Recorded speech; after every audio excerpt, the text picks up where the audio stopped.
Hello there. Tonight, we're stepping outside into the darkness, away from the glow of screens and streetlights, into a silence broken only by the whisper of wind through trees. Above you, the sky opens like a vast cathedral, its ceiling studded with points of light that have traveled for years, for centuries, for millennia to reach your eyes. The night sky is not empty. It's full of stories written in starlight, of photons that began their journey before you were born, before civilizations rose and fell, before the first humans looked up and wondered what those distant fires might be.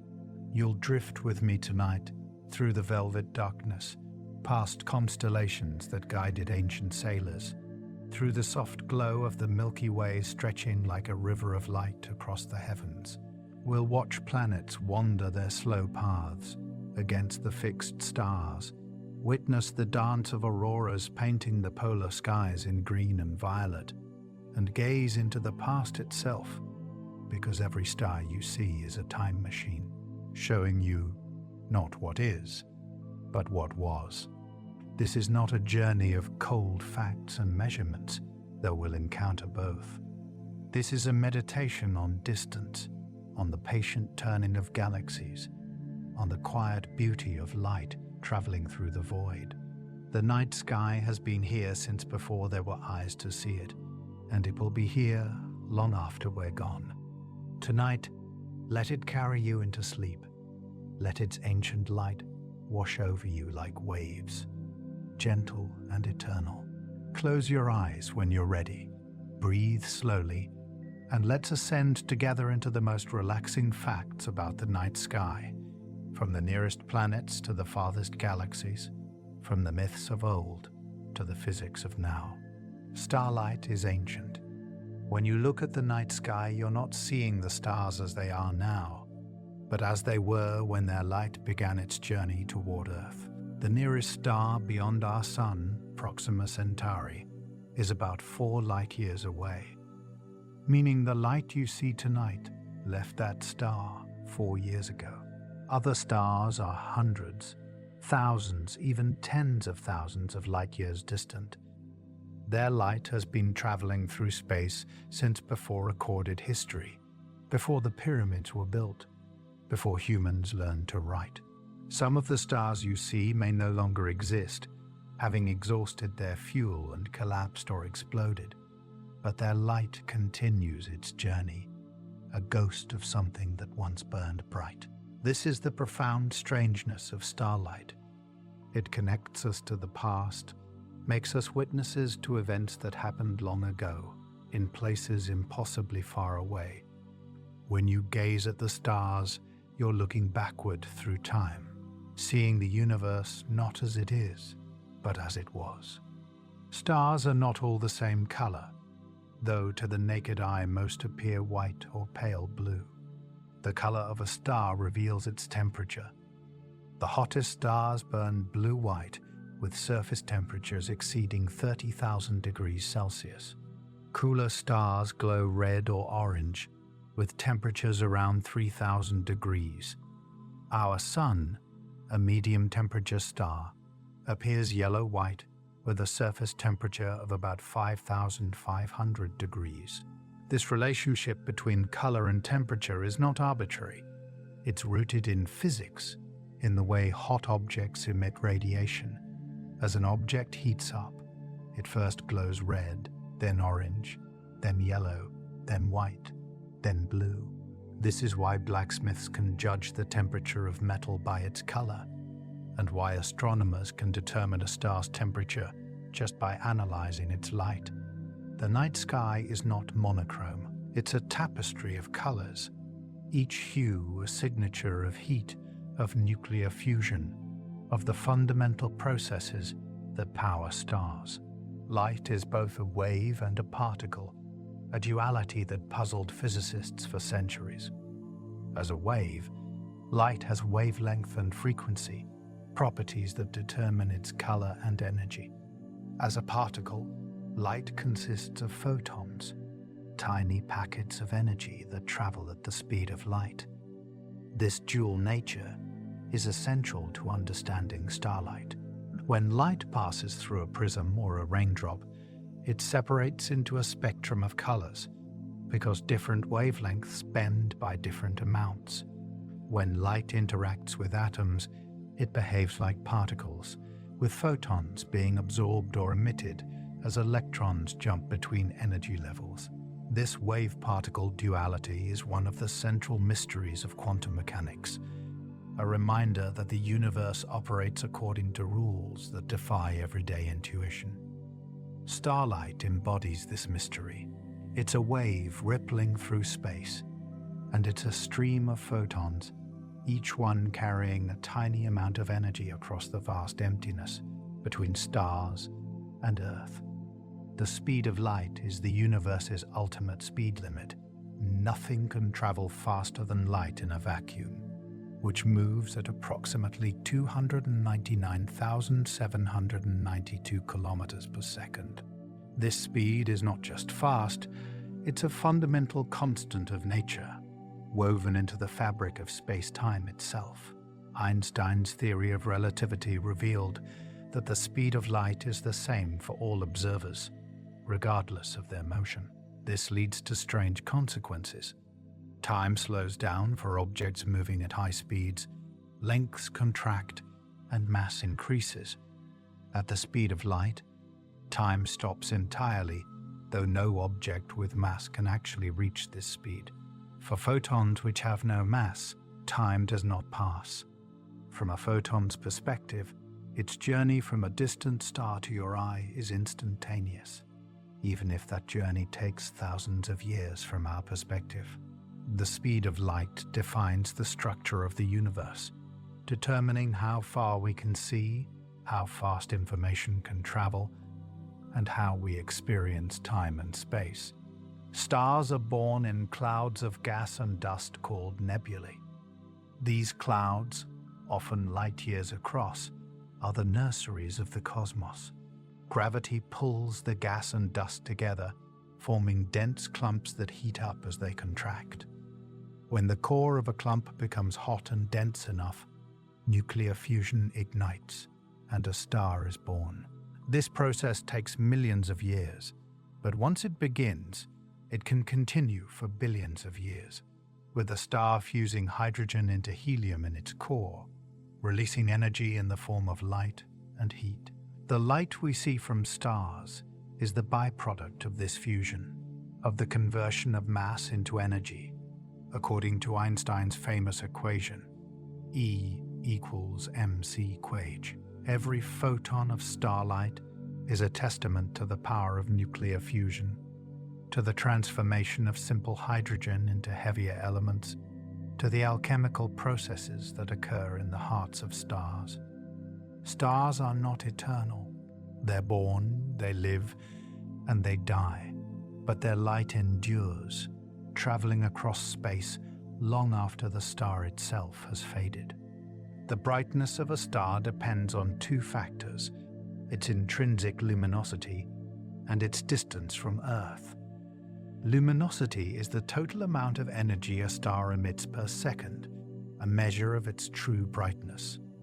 Distance affects how bright the star appears to us, because light spreads out as it travels, becoming dimmer with distance.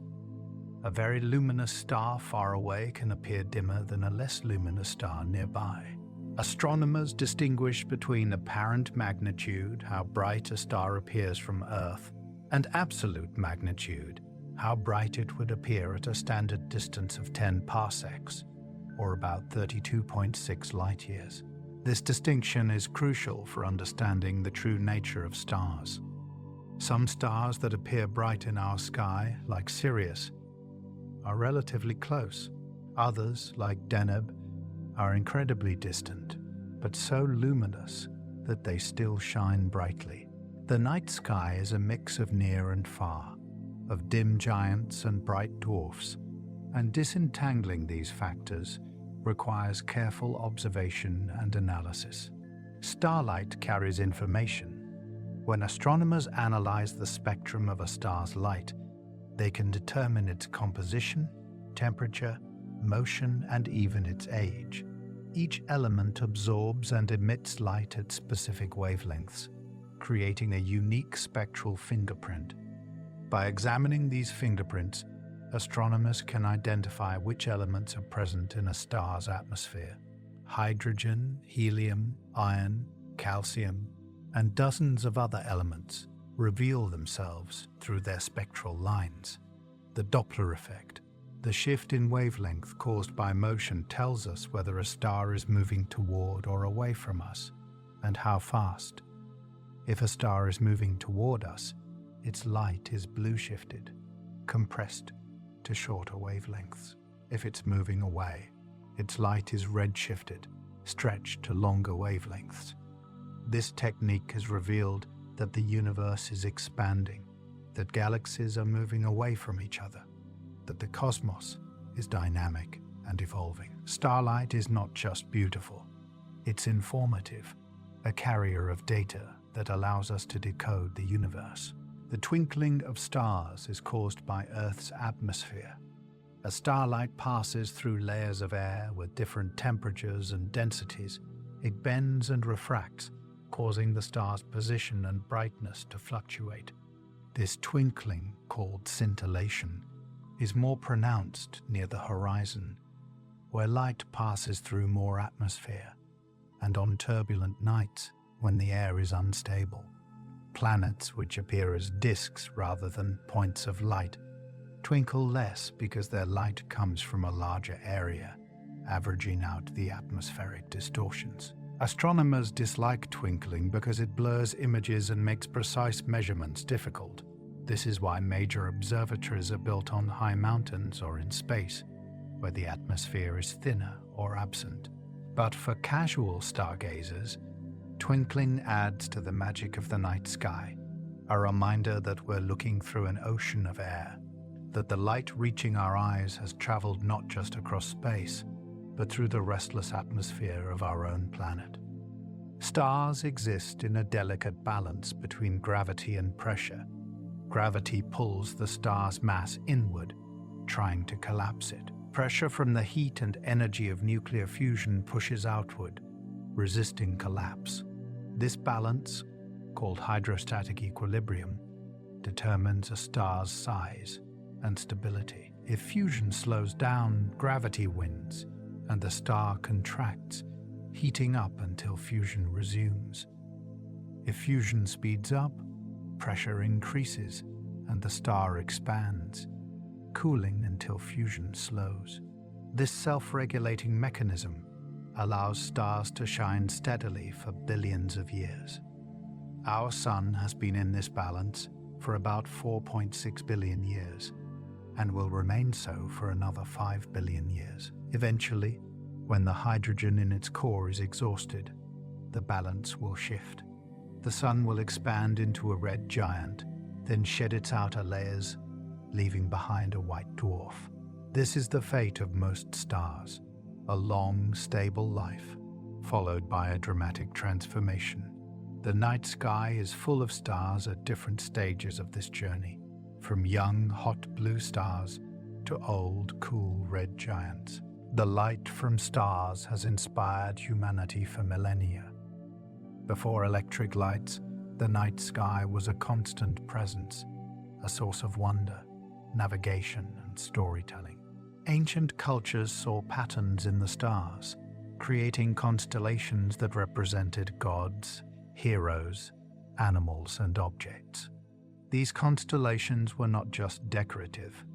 They were practical, used to mark the seasons, to navigate across oceans and deserts, to organize time and space. The stars were a calendar, a compass, a clock. They were also a canvas for mythology, a way to encode cultural knowledge and values. The stories we tell about the stars reflect our hopes, fears, and understanding of the world. Even today, in an age of science and technology, the night sky retains its power to inspire. It reminds us of our smallness, of the vastness of the universe, of the mysteries that remain unsolved. Starlight is not just photons and wavelengths. It's meaning, connection, a bridge between the physical and the spiritual. Photons from stars have no mass, but they carry energy and momentum. When a photon strikes an object, it exerts a tiny force called radiation pressure. For most objects, this force is negligible, overwhelmed by gravity and other forces. But for very small particles, like dust grains in space, radiation pressure can be significant. Starlight can push dust away from stars, shaping nebulae and influencing the formation of planetary systems. Radiation pressure is also the principle behind solar sails, a proposed method of spacecraft propulsion that uses large reflective sails to catch photons from the sun, accelerating the spacecraft without fuel. The idea is elegant, using light itself as a propellant, harnessing the momentum of photons to travel across the solar system and beyond. Radiation pressure is a reminder that light is not just information or illumination, it's a physical force capable of moving matter, of shaping the cosmos. Stars are not solitary. Most exist in binary or multiple star systems, where two or more stars orbit a common center of mass. These systems are bound together by gravity, their motions governed by the same laws that govern planets orbiting the Sun. In some binary systems, the stars are widely separated, each shining independently. In others, they're close enough to exchange material, with gas flowing from one star to the other. These interactions can lead to dramatic events. Novae, where material from one star ignites on the surface of a white dwarf companion. X-ray binaries, where material falling onto a neutron star or black hole emits intense radiation. Binary stars are laboratories for studying stellar evolution, mass transfer, and gravitational dynamics. They're also beautiful, 2 points of light dancing around each other, bound by invisible threads of gravity, partners in the cosmic ballet. The night sky rotates because Earth rotates. As our planet spins on its axis, the stars appear to move across the sky, rising in the east and setting in the west. This apparent motion is an illusion, a consequence of our perspective. The stars themselves are not moving in circles around Earth. We're moving, and they're, mostly, standing still. Near the celestial poles, stars trace small circles, never rising or setting for observers at high latitudes. The North Star, Polaris, sits almost directly above Earth's North Pole, appearing nearly stationary while other stars wheel around it. This makes Polaris invaluable for navigation, a fixed point in a turning sky. The rotation of the night sky is a reminder of our place in the universe, of the fact that we're on a spinning ball of rock, hurtling through space. It's a perspective shift, a realization that the motion we see is our own, that the stillness of the stars is more real than their apparent movement. Constellations are human inventions, patterns we've imposed on the random scatter of stars. The stars in a constellation are not physically related. They're at vastly different distances from Earth, appearing close together only from our perspective. Yet these patterns have endured for thousands of years, passed down through generations, encoded in myths and stories. The ancient Greeks recognized 48 constellations, many inherited from earlier Babylonian and Egyptian astronomers. Today, the International Astronomical Union recognizes 88 official constellations, dividing the entire sky into defined regions. Each culture has created its own constellations, seeing different patterns in the same stars. The Chinese saw a celestial bureaucracy with constellations representing officials and palaces. Indigenous Australians saw animals and ancestral beings. The constellations we know today are primarily Western, but they're just one way of organizing the night sky, one story among many. Constellations remind us that the sky is not just a physical space, but a cultural canvas, shaped by imagination and tradition. Orion is one of the most recognizable constellations, visible from almost everywhere on Earth. It represents a hunter from Greek mythology, holding a club and shield, with a belt of 3 bright stars across his waist. Orion contains some of the brightest stars in the sky: Betelgeuse, a red supergiant marking his shoulder, and Rigel, a blue supergiant marking his foot. Below the belt hangs Orion's sword, where the Orion Nebula glows, a stellar nursery where new stars are being born. Orion is a winter constellation in the northern hemisphere, rising in the east in late autumn and dominating the southern sky through winter. Its prominence and distinctive shape have made it a fixture in cultures worldwide. The ancient Egyptians associated Orion with Osiris, god of the afterlife. The Mayans saw it as a turtle. For modern astronomers, Orion is a treasure trove containing young stars, nebulae, and stellar remnants. It's a reminder that constellations are both mythological and astronomical, bridges between story and science. The Big Dipper is not a constellation, but an asterism, a recognizable pattern of stars within a larger constellation. It's part of Ursa Major, the Great Bear, one of the oldest and most widespread constellations. The 7 bright stars of the Big Dipper form a shape resembling a ladle or plough, easily visible in the northern sky.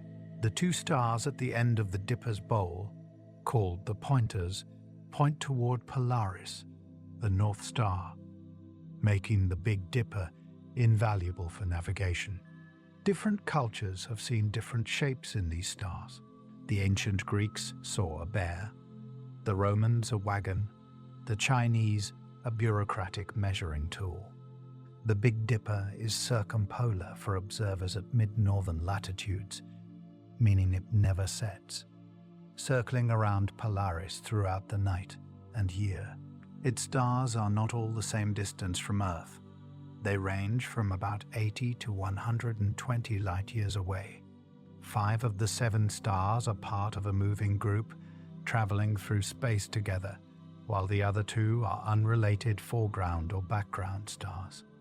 The Big Dipper is familiar, constant, a celestial landmark that has guided travelers and inspired stories for millennia.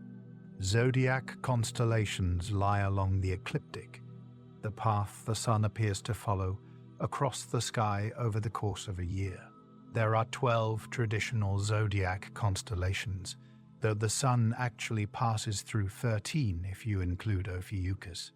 The zodiac has been important for astrology and astronomy for thousands of years.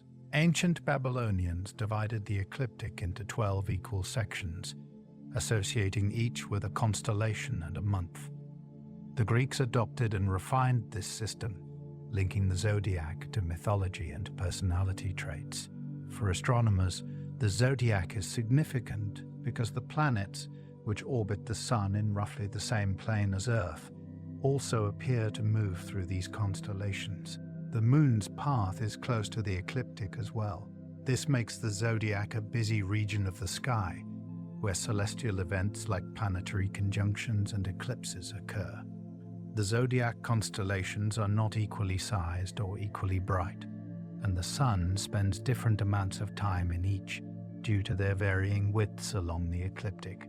The zodiac is a human construct, but it's based on real astronomical patterns, on the geometry of the solar system. The Southern Cross, or Crux, is the smallest constellation, but one of the most famous, especially in the southern hemisphere.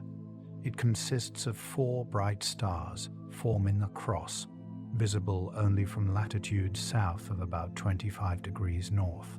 For centuries, the Southern Cross has been used for navigation, with its long axis pointing roughly toward the south celestial pole. Unlike the northern hemisphere, which has Polaris conveniently marking the pole, the south celestial pole has no bright star nearby. Navigators use the Southern Cross and the nearby pointers, Alpha and Beta Centauri, to locate the pole. The Southern Cross appears on the flags of several nations, including Australia, New Zealand, and Brazil, symbolizing the southern skies and exploration. The constellation contains the Coalsack Nebula, a dark cloud of dust and gas that blocks the light of stars behind it, appearing as a dark patch against the Milky Way. The Southern Cross is a reminder that the night sky looks different depending on where you are on Earth, that the constellations you see are shaped by your latitude and hemisphere. Cassiopeia is a distinctive W-shaped constellation visible in the northern sky.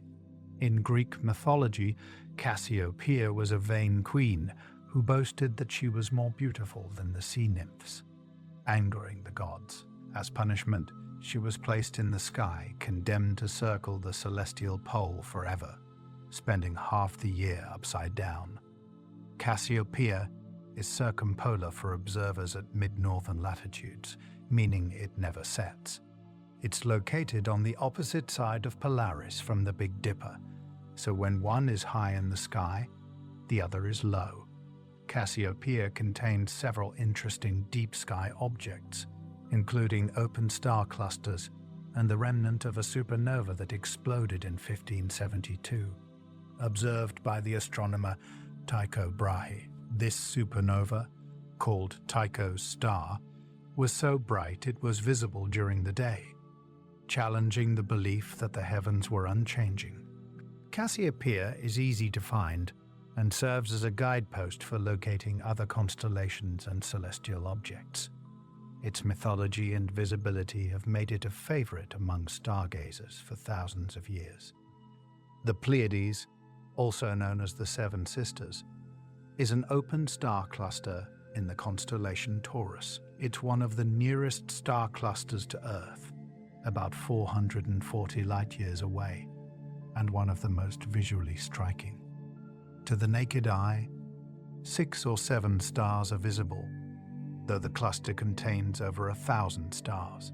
The Pleiades are young, only about 100 million years old, and they're surrounded by faint nebulosity, remnants of the gas and dust from which they formed. The cluster has been recognized by cultures worldwide, appearing in myths and legends from ancient Greece to indigenous Australia to Japan. The Greeks saw 7 sisters, daughters of Atlas, pursued by Orion and transformed into stars. The Japanese call them Subaru, a name now associated with the car company, whose logo depicts the cluster. The Pleiades rise in late autumn and are prominent in the winter sky. Precession is the slow wobble of Earth's axis, caused by gravitational forces from the Sun and Moon acting on Earth's equatorial bulge. This wobble takes about 26,000 years to complete one cycle, causing the position of the celestial poles to shift over time. Currently, Polaris is our North Star, but 5,000 years ago, the pole star was Thuban in the constellation Draco. In another 12,000 years, the bright star Vega will be near the North Celestial Pole. Precession also affects the zodiac. The constellations associated with astrological signs were defined over 2,000 years ago, but due to precession, the Sun no longer passes through the same constellations at the same times of year. For example, when astrology says the Sun is in Aries, it's actually in Pisces. This shift is called the precession of the equinoxes. Precession is a slow, subtle process, imperceptible on human timescales, that's significant over centuries and millennia. Navigators have used the stars for thousands of years, long before compasses or GPS. By observing the positions of stars and constellations, sailors could determine their latitude and, with careful timekeeping, their longitude.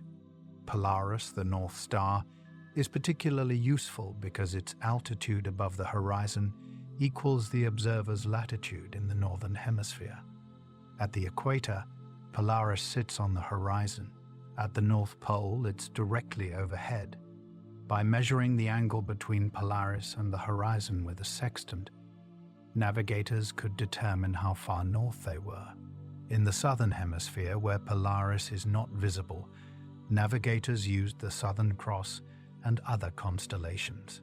Polynesian navigators, who settled islands across the Pacific, developed sophisticated techniques for wayfinding using stars, ocean swells, and the flight patterns of birds. They memorized the rising and setting positions of stars, using them as a compass to maintain course across thousands of miles of open ocean. Celestial navigation is an ancient art, a testament to human ingenuity and our deep connection to the night sky. The Milky Way was once thought to be a river of milk spilled across the sky, hence its name in many cultures. The Greeks called it Galaxias, meaning milky, from which we get the word galaxy.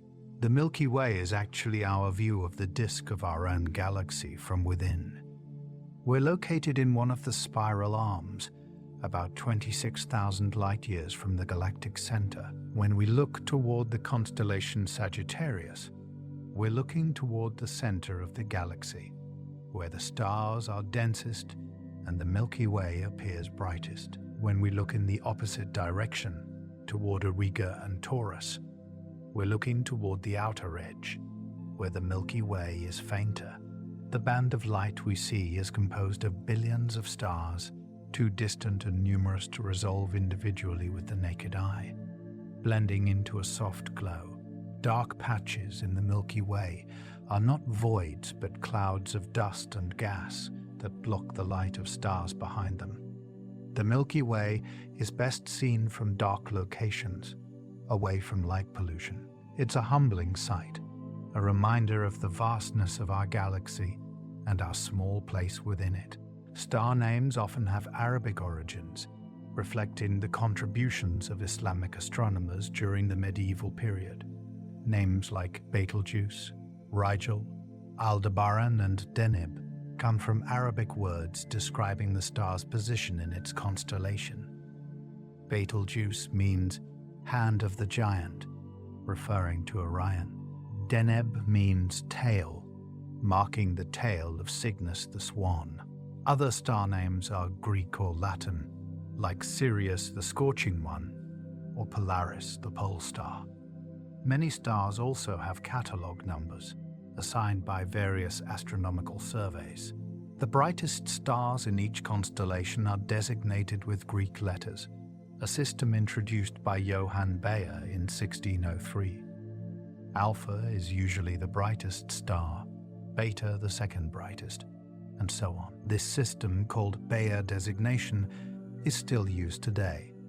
Star names are a blend of history, culture, and science, reflecting the long tradition of observing and cataloguing the night sky. They're a reminder that astronomy is a cumulative endeavor, built on the work of countless observers across cultures and centuries. Constellations change over time due to the proper motion of stars. Stars are not fixed. They're moving through space at different speeds and in different directions. Over thousands of years, these motions become noticeable, distorting the shapes of constellations. The Big Dipper, for example, looked different 100,000 years ago and will look different 100,000 years from now. The stars are drifting apart, and the familiar dipper shape will eventually become unrecognizable. This proper motion is tiny, measured in arc-seconds per year, but over deep time, it adds up. Barnard's star, one of the nearest stars to Earth, has the largest proper motion of any star, moving about 10 arc-seconds per year. In a human lifetime, this is barely perceptible, but over millennia, it's significant. Proper motion reminds us that the constellations we see are temporary, snapshots of a particular moment in cosmic history. The patterns we've named and mythologized are not eternal. They're fleeting, like everything else in the universe, subject to change, to the slow dance of stars through the galaxy. The celestial sphere is an imaginary sphere surrounding Earth, on which all celestial objects appear to be projected. It's a useful concept for mapping and understanding the positions of stars and constellations. The celestial sphere has poles, an equator, and coordinate systems, analogous to Earth's geographic coordinates. Right ascension and declination are the celestial equivalents of longitude and latitude, allowing astronomers to specify the exact position of any object in the sky. The celestial sphere is a fiction, a tool for organizing our observations, but it's a powerful one. It allows us to create star charts, to predict the positions of planets, to navigate by the stars. The celestial sphere rotates once per day due to Earth's rotation, causing stars to rise and set. It also shifts slowly over the year as Earth orbits the Sun, bringing different constellations into view with the seasons. The celestial sphere is a human construct, but it's based on real observations, on the patterns and motions we see in the night sky. It's a bridge between the physical universe and our attempts to understand and map it. Our galaxy, the Milky Way, is a barred spiral galaxy containing between 200 and 400 billion stars. It's shaped like a disk, with spiral arms curving outward from a central bar-shaped structure. The disk is about 100,000 light-years across, but only about 1,000 light-years thick, making it relatively flat. We're located in the Orion Arm, a minor spiral arm about 26,000 light-years from the galactic center. From our position within the disk, we see the galaxy edge on as a band of light stretching across the sky. The densest concentration of stars lies toward the constellation Sagittarius, marking the direction of the galactic center. The Milky Way is not alone. It's part of the local group, a collection of over 50 galaxies including Andromeda and the Triangulum galaxy. In about 4 billion years, the Milky Way and Andromeda will collide and merge, forming a new, larger galaxy. The Milky Way is our cosmic home, a vast island of stars, gas and dust floating in the even vaster ocean of intergalactic space. The galactic center is hidden from view by thick clouds of dust and gas that block visible light, but astronomers can observe it using infrared and radio wavelengths, which penetrate the dust. At the very center lies Sagittarius A, a supermassive black hole with a mass about 4 million times that of the Sun. This black hole is relatively quiet now, not actively consuming large amounts of material, but evidence suggests it was more active in the past. Stars near the galactic center orbit at tremendous speeds, some completing an orbit in just a few years, compared to our Sun's 230 million year orbit. These fast-moving stars provide evidence for the black hole's existence, their motions governed by its immense gravity. The galactic center is a crowded, chaotic place, with stars packed much more densely than in our neighborhood. The Milky Way rotates, but not like a solid disk.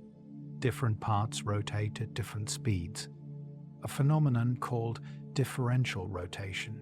Stars closer to the center orbit faster than those farther out, though the relationship is complex and not simply Keplerian.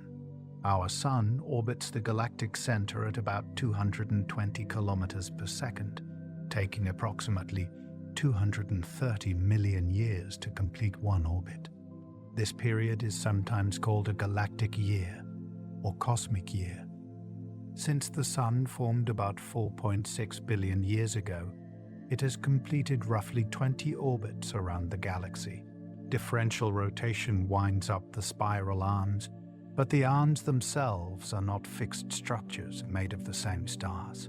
Instead, they're density waves, regions where stars and gas are temporarily compressed, triggering star formation. Stars move in and out of the spiral arms as they orbit, like cars moving through a traffic jam. The spiral structure is maintained by the density wave, even as individual stars pass through. The rotation of the Milky Way is a grand, slow dance, a pattern that persists over hundreds of millions of years. Dark matter makes up most of the mass of the Milky Way, though we cannot see it. Dark matter does not emit, absorb, or reflect light, making it invisible to telescopes. We know it exists because of its gravitational effects on visible matter. Stars in the outer regions of the galaxy orbit faster than they should, based on the mass of visible stars and gas alone. This discrepancy suggests the presence of a massive dark matter halo surrounding the galaxy, extending far beyond the visible disk. Dark matter is one of the greatest mysteries in astronomy. We don't know what it's made of, though candidates include exotic particles that interact only through gravity and the weak nuclear force.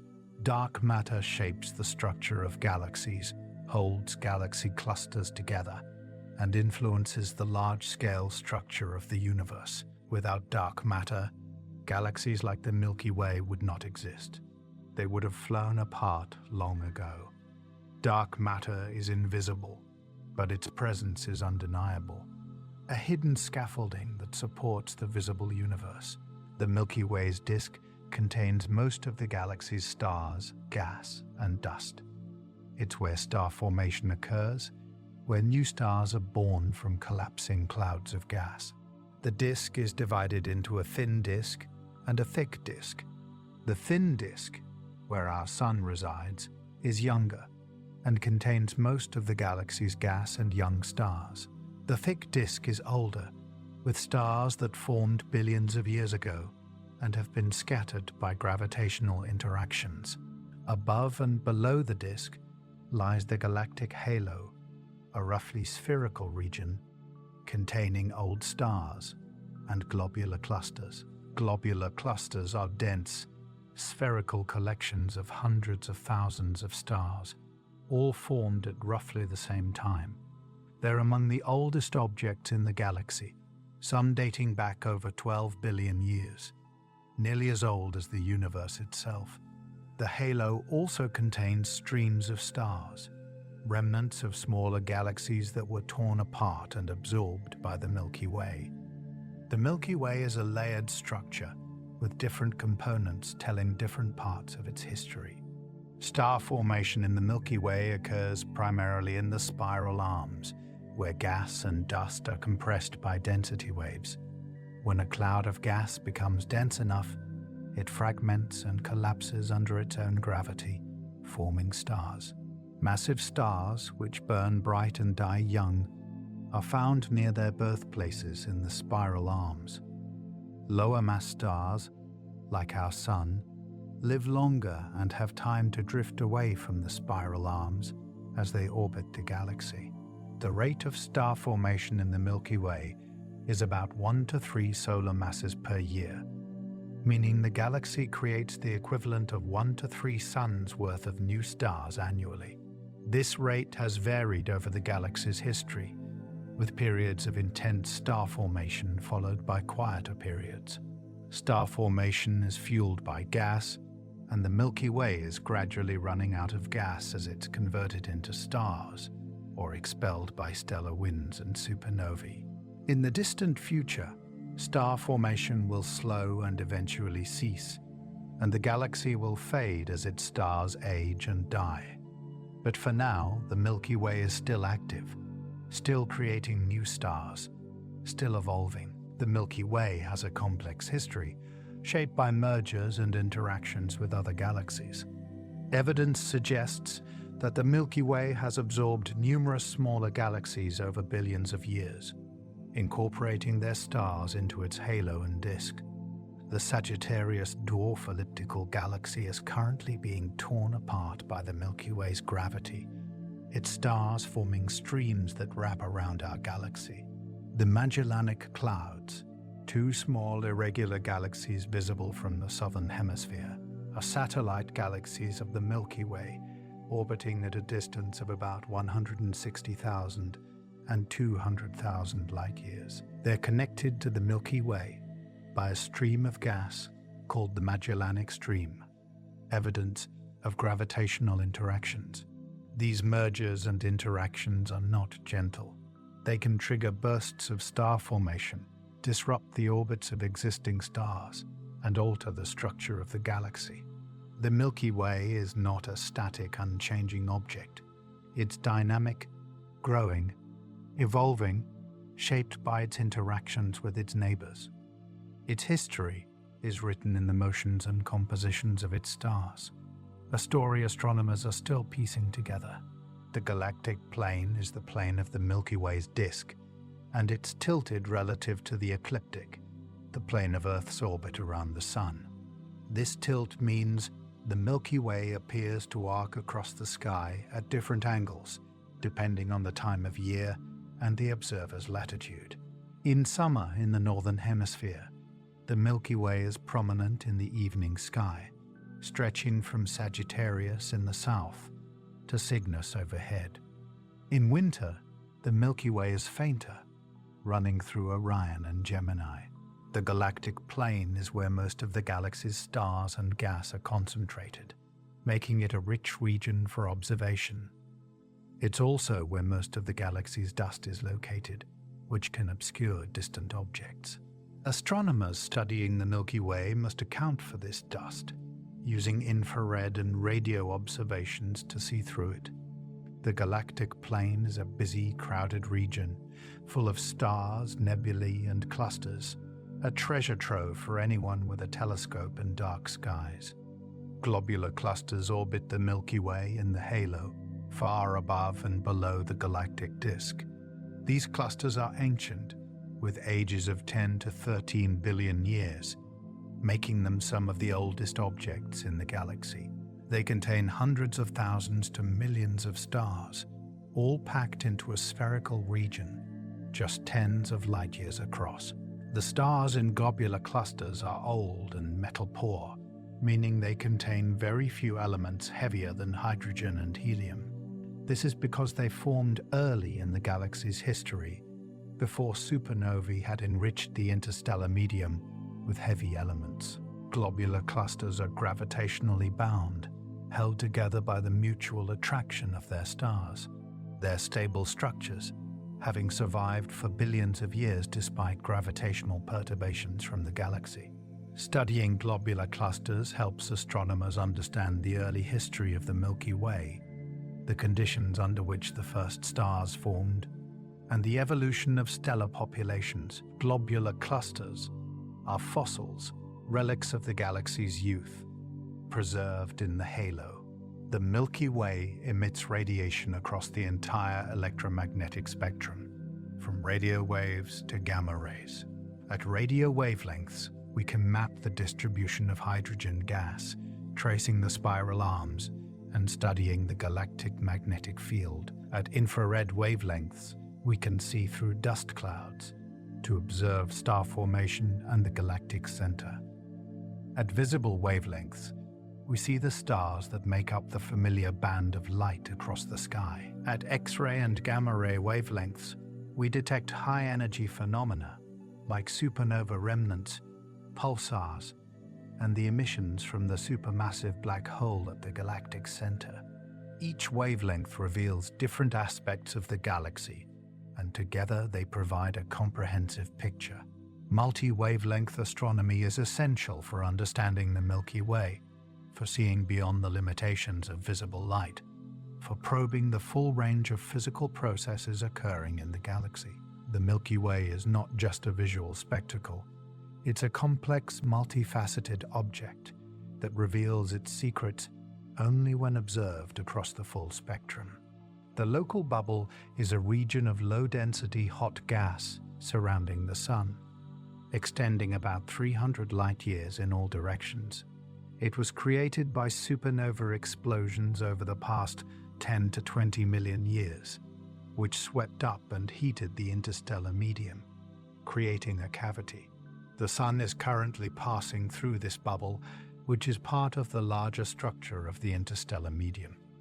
The interstellar medium is the gas and dust between stars, and it's not uniform. It's divided into different phases: cold molecular clouds where stars form, warm neutral gas, warm ionized gas, and hot ionized gas like the local bubble. These phases coexist and interact, driven by stellar winds, supernovae, and the radiation from stars.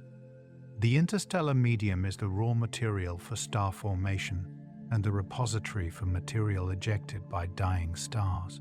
It's a dynamic, evolving component of the galaxy, constantly being recycled and renewed. The local bubble is our immediate cosmic neighborhood, a relatively empty region shaped by violent events in the recent past. The Milky Way's future is tied to its impending collision with the Andromeda galaxy. Andromeda is currently approaching us at about 110 kilometers per second, and in about 4 billion years, the two galaxies will collide. This will not be a collision of stars. Space is so vast that individual stars will almost certainly not hit each other. Instead, it will be a gravitational interaction, with the two galaxies passing through each other, their shapes distorted by tidal forces. The collision will trigger intense bursts of star formation as gas clouds collide and compress. Over hundreds of millions of years, the two galaxies will merge, forming a single, larger elliptical galaxy. Our Sun and solar system will likely survive the merger, though our position in the new galaxy will be different. The night sky will change dramatically, with Andromeda growing larger and brighter as it approaches, eventually filling much of the sky. The collision is inevitable, a cosmic event written in the motions of galaxies, a reminder that even galaxies are not eternal, that they too evolve, interact, and transform over deep time. Planets are wanderers, their name derived from the Greek word planetes, meaning wanderer. Unlike stars, which appear fixed in their constellations, planets move against the background of stars, tracing paths along the ecliptic.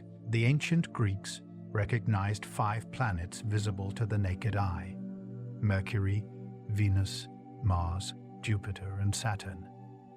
These planets, along with the Sun and Moon, were considered special divine objects that moved through the zodiac. The motion of planets is not uniform or simple. They generally move eastward relative to the stars, a motion called prograde, but periodically they appear to reverse direction, moving westward in what's called retrograde motion. This retrograde motion puzzled ancient astronomers, who developed elaborate models to explain it. The true explanation is perspective. Retrograde motion occurs when Earth, moving faster in its inner orbit, overtakes an outer planet, making it appear to move backward against the stars. Planets are not wandering aimlessly. They're following precise orbits governed by gravity, their motions predictable and elegant. Venus is the brightest object in the night sky after the Moon, often called the evening star or morning star, depending on when it's visible. Venus orbits closer to the Sun than Earth, so it's always seen near the Sun, appearing in the western sky after sunset, or the eastern sky before sunrise. At its brightest, Venus can cast shadows and is easily visible in daylight if you know where to look. Its brightness is due to its thick reflective atmosphere of carbon dioxide and sulfuric acid clouds, which reflects about 70% of the sunlight that hits it. Venus goes through phases like the Moon, from crescent to full, as it orbits the Sun. These phases were observed by Galileo in 1610, providing evidence for the heliocentric model of the solar system. Venus is a hostile world, with surface temperatures hot enough to melt lead and atmospheric pressure 90 times that of Earth. But from a distance, it's beautiful, a brilliant jewel in the twilight sky, a beacon that has inspired poets and astronomers for millennia. Jupiter is the largest planet in the solar system, with a mass more than twice that of all other planets combined. It's a gas giant, composed primarily of hydrogen and helium, with no solid surface. Jupiter's most distinctive feature is the Great Red Spot, a massive storm larger than Earth that has been raging for at least 350 years. Jupiter has at least 79 moons, including the 4 large Galilean moons, Io, Europa, Ganymede, and Callisto, discovered by Galileo in 1610. These moons are worlds in their own right, with Io being the most volcanically active body in the solar system, Europa harboring a subsurface ocean that might contain life, Ganymede being the largest moon in the solar system, and Callisto being heavily cratered and ancient. Jupiter is visible for much of the year, shining brightly in the night sky. Through binoculars or a small telescope, you can see its cloud bands and the Galilean moons lined up like tiny stars. Jupiter is a giant, a protector, its massive gravity deflecting comets and asteroids that might otherwise threaten Earth. It's a reminder of the diversity and grandeur of the solar system.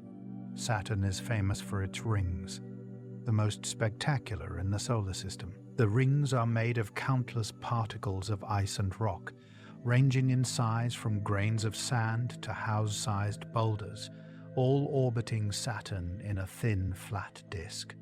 The rings are surprisingly thin, only about 10 meters thick in most places, though they extend over 280,000 kilometers from the planet. Saturn itself is a gas giant, similar to Jupiter but less massive and less dense. In fact, Saturn is the least dense planet in the solar system. It would float in water if you could find an ocean large enough.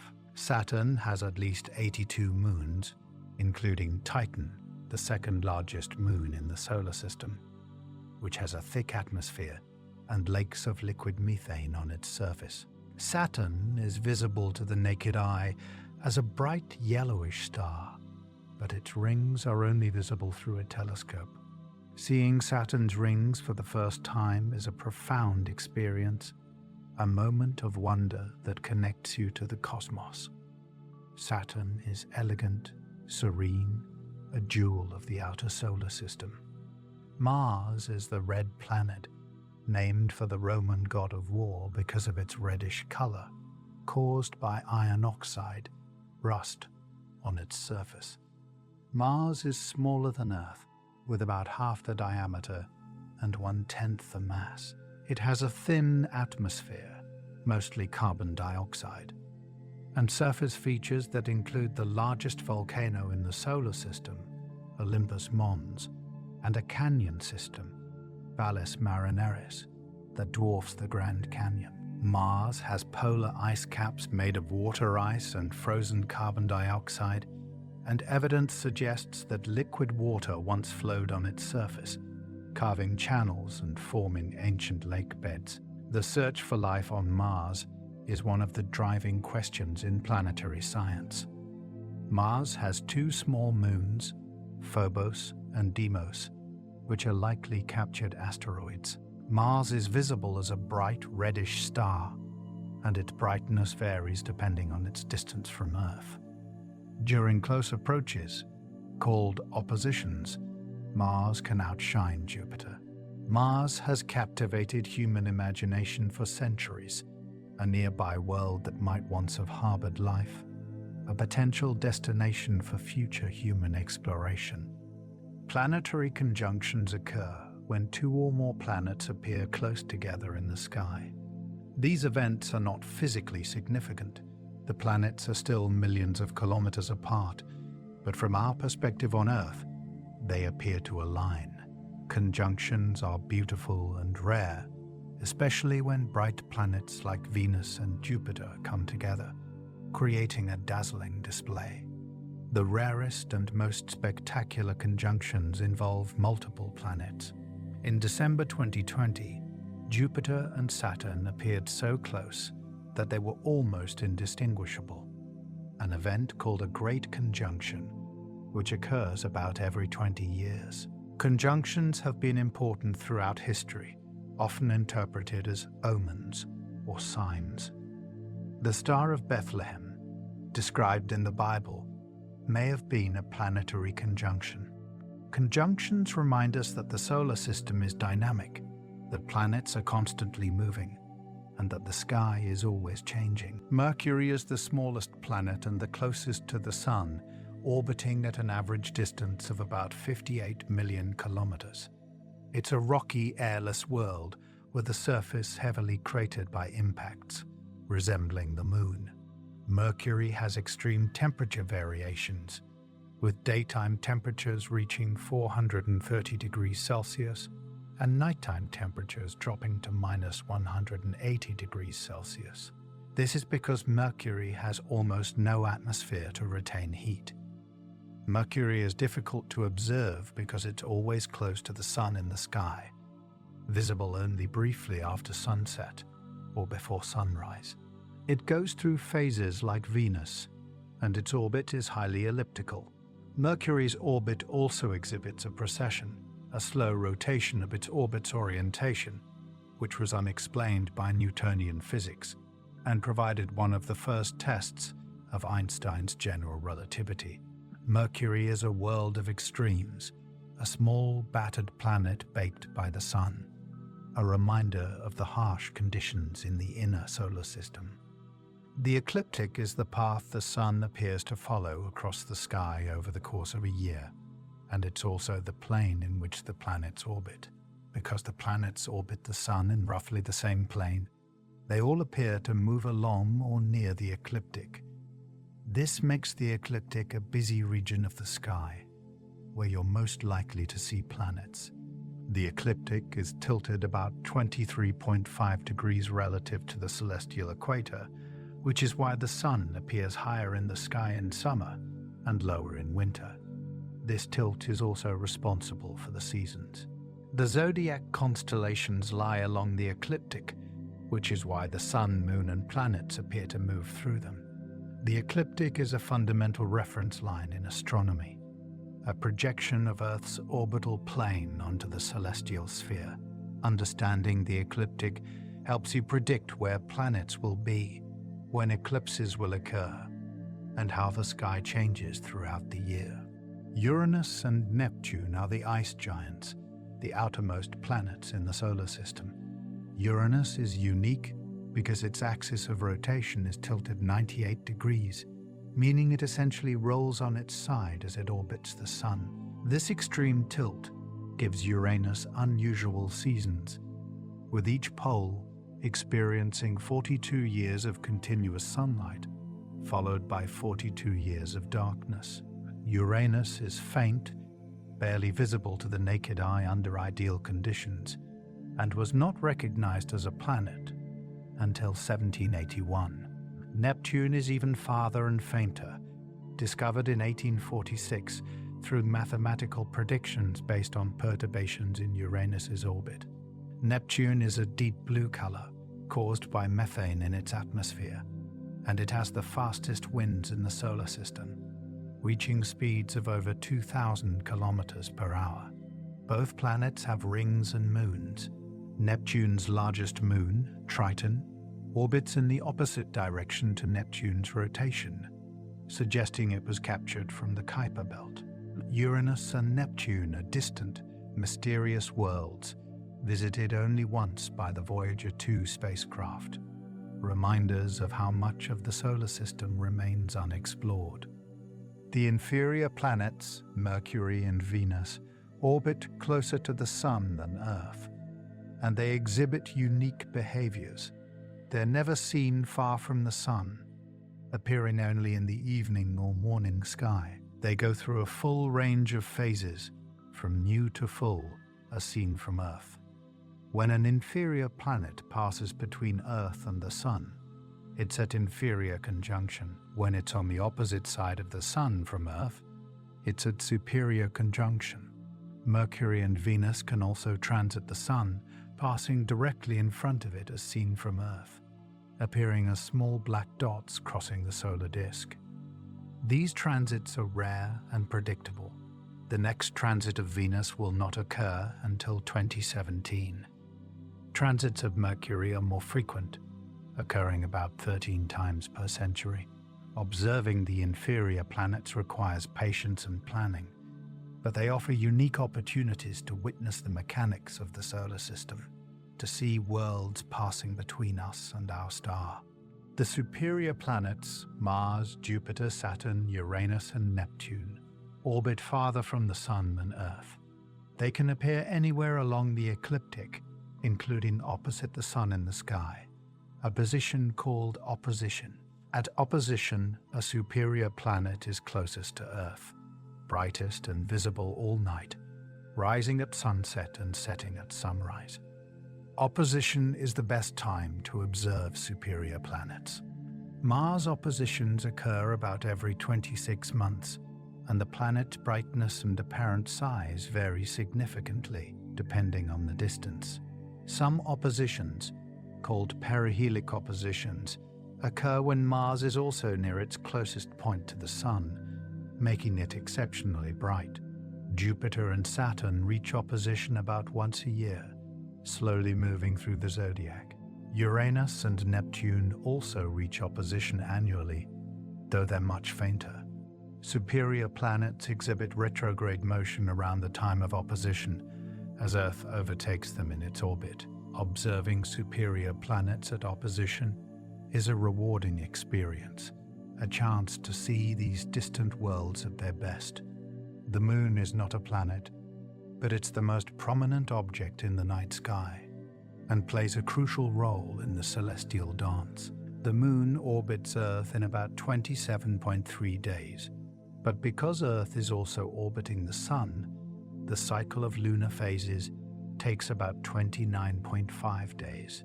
The Moon's orbit is tilted about 5 degrees relative to the ecliptic, which is why we don't have eclipses every month. Eclipses occur only when the Moon crosses the ecliptic at new or full moon. The Moon's gravitational pull causes tides on Earth, and Earth's gravity has tidally locked the Moon, so the same side always faces us. The Moon is slowly moving away from Earth at a rate of about 3.8 centimeters per year, a consequence of tidal interactions. In the distant past, the Moon was much closer, and tides were much stronger. The Moon has been humanity's companion for as long as we've existed, a source of light, a marker of time, a subject of myth and science. It's a reminder that we're not alone, that Earth has a partner in its journey through space. Planetary alignments, where multiple planets appear in a line in the sky, are visually striking but astronomically insignificant. The planets are not actually aligned in three-dimensional space. They're simply at positions in their orbits where they appear aligned from our perspective. Despite popular myths, planetary alignments do not cause earthquakes, tidal waves, or other disasters. The gravitational effects of planets on Earth are negligible compared to the Sun and Moon. However, alignments are beautiful and rare, offering a chance to see multiple worlds at once. In the coming years, there will be several notable planetary alignments, with Venus, Mars, Jupiter, and Saturn appearing close together in the evening or morning sky. These events are worth observing not for any mystical significance, but for the simple pleasure of seeing the solar system laid out before you, a reminder of the order and beauty of planetary motion. The aurora borealis, or northern lights, is one of nature's most spectacular displays, a shimmering curtain of light dancing across the polar skies. Auroras occur when charged particles from the sun, carried by the solar wind, collide with atoms and molecules in Earth's upper atmosphere. These collisions excite the atoms, causing them to emit light. The color of the aurora depends on which atoms are involved and at what altitude the collisions occur. Green, the most common color, comes from oxygen atoms about 100 to 300 kilometers above the surface. Red auroras, rarer and higher, also come from oxygen but at altitudes above 300 kilometers. Blue and purple auroras come from nitrogen. Auroras follow the lines of Earth's magnetic field, which is why they're most common near the magnetic poles. They form oval-shaped zones around the poles, called auroral ovals, which expand and contract depending on solar activity. Auroras are not just beautiful, they're a visible manifestation of the interaction between the Sun and Earth, a reminder that we live in a dynamic, interconnected solar system. The aurora australis, or southern lights, is the southern counterpart to the aurora borealis. It occurs in the same way, with solar particles colliding with atmospheric atoms near the south magnetic pole. The aurora australis is less frequently observed than the aurora borealis, simply because there's less land and fewer people in the far southern latitudes. Antarctica, the Southern Ocean, and the southern tips of South America, Africa, and Australia are the best places to see it. Auroras in both hemispheres are mirror images, occurring simultaneously and with similar patterns because they're driven by the same solar wind and shaped by Earth's magnetic field. Astronauts on the International Space Station have a unique vantage point, able to see both auroras at once, glowing rings around the poles. The aurora australis is a reminder that Earth's magnetic field protects the entire planet, not just one hemisphere, and that the beauty of auroras is a global phenomenon. Solar storms can trigger intense auroral displays, sometimes visible at much lower latitudes than usual. When the Sun releases a coronal mass ejection, a massive burst of plasma and magnetic field, it can take 1 to 3 days to reach Earth. If the CME's magnetic field is oriented opposite to Earth's, it can partially cancel Earth's field, allowing more solar particles to penetrate deeper into the atmosphere. This can cause geomagnetic storms, which disrupt satellites, power grids, and communication systems, but also create spectacular auroras. In 1859, the Carrington event, the most powerful geomagnetic storm on record, caused auroras visible as far south as the Caribbean and disrupted telegraph systems worldwide. In modern times, a storm of that magnitude could cause widespread blackouts and damage to infrastructure. Solar storms are a reminder that the Sun is not a constant, benign presence. It's active, dynamic, and capable of affecting Earth in profound ways. Monitoring solar activity and predicting space weather is an important part of protecting our technological civilization. Airglow is a faint, diffuse light emitted by Earth's atmosphere, visible even on moonless nights away from light pollution. Unlike auroras, which are caused by solar particles, airglow is caused by chemical reactions in the atmosphere. During the day, sunlight breaks apart molecules like oxygen and nitrogen. At night, these atoms recombine, releasing energy in the form of light. Airglow is much fainter than auroras, typically not visible to the naked eye, but it can be detected with sensitive cameras and instruments. It gives the night sky a faint greenish or reddish glow, depending on the altitude and the molecules involved. Airglow is strongest in the tropics and varies with the seasons and solar activity. It's a subtle phenomenon, a reminder that the atmosphere is not passive, but constantly active, absorbing and releasing energy.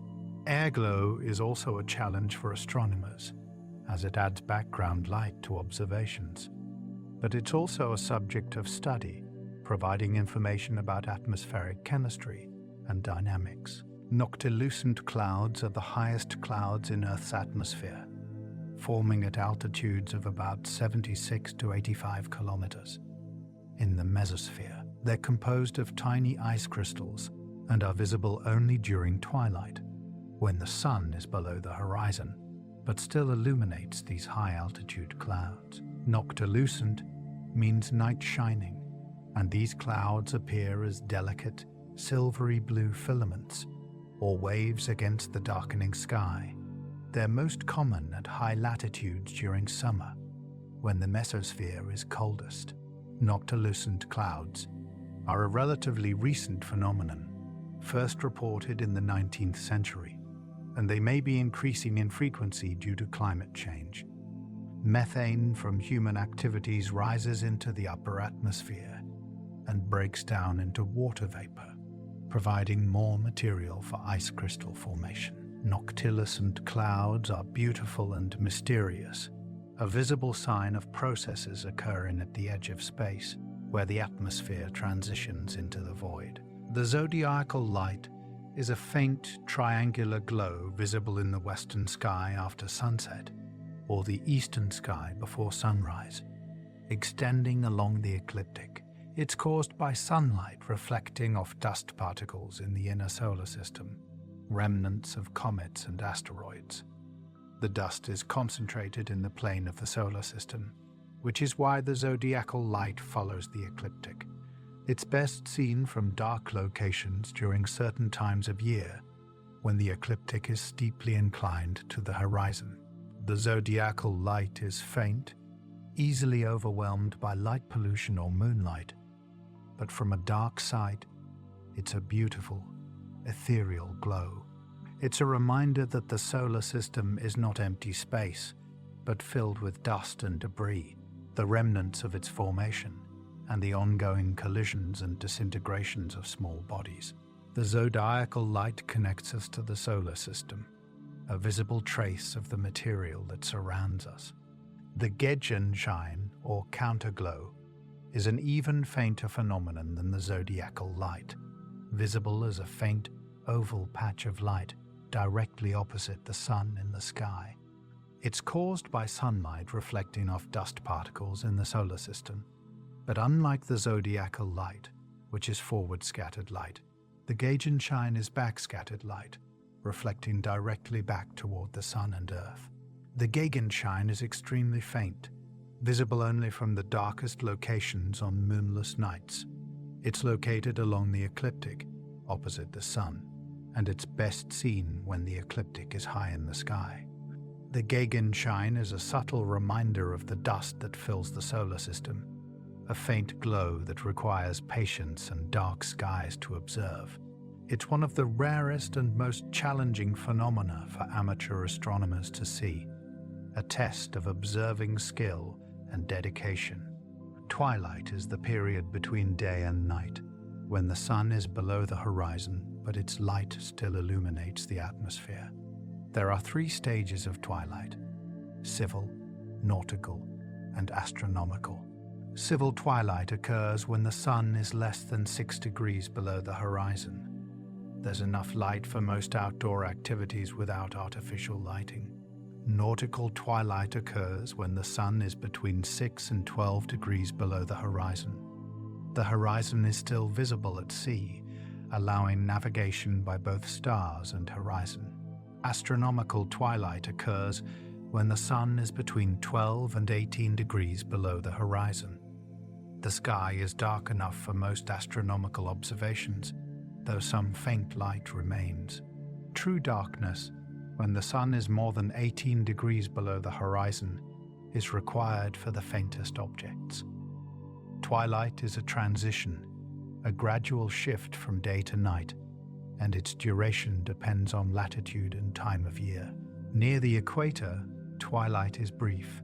At high latitudes, especially in summer, twilight can last for hours, or, near the poles, all night. The blue color of the daytime sky is caused by Rayleigh scattering, the scattering of sunlight by molecules in the atmosphere. Shorter wavelengths of light, like blue and violet, are scattered more than longer wavelengths, like red and orange. When you look at the sky, you're seeing this scattered blue light. The sun itself appears yellow because the blue light has been scattered away, leaving the longer wavelengths. At sunset and sunrise, the sun is low on the horizon, and its light passes through more atmosphere. More blue light is scattered away, leaving the reds and oranges, which is why sunsets are colorful. The sky's color is a consequence of the atmosphere's composition and the physics of light. On the moon, which has no atmosphere, the sky is black even during the day. The blue sky is a gift of our atmosphere, a reminder that we live at the bottom of an ocean of air. The green flash is a rare optical phenomenon that can occur at sunset or sunrise, when a green spot is briefly visible above the sun, just as it dips below or rises above the horizon. The green flash is caused by atmospheric refraction, the bending of light as it passes through layers of air with different densities.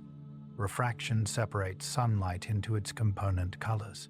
Like a prism, red light is refracted least and disappears first.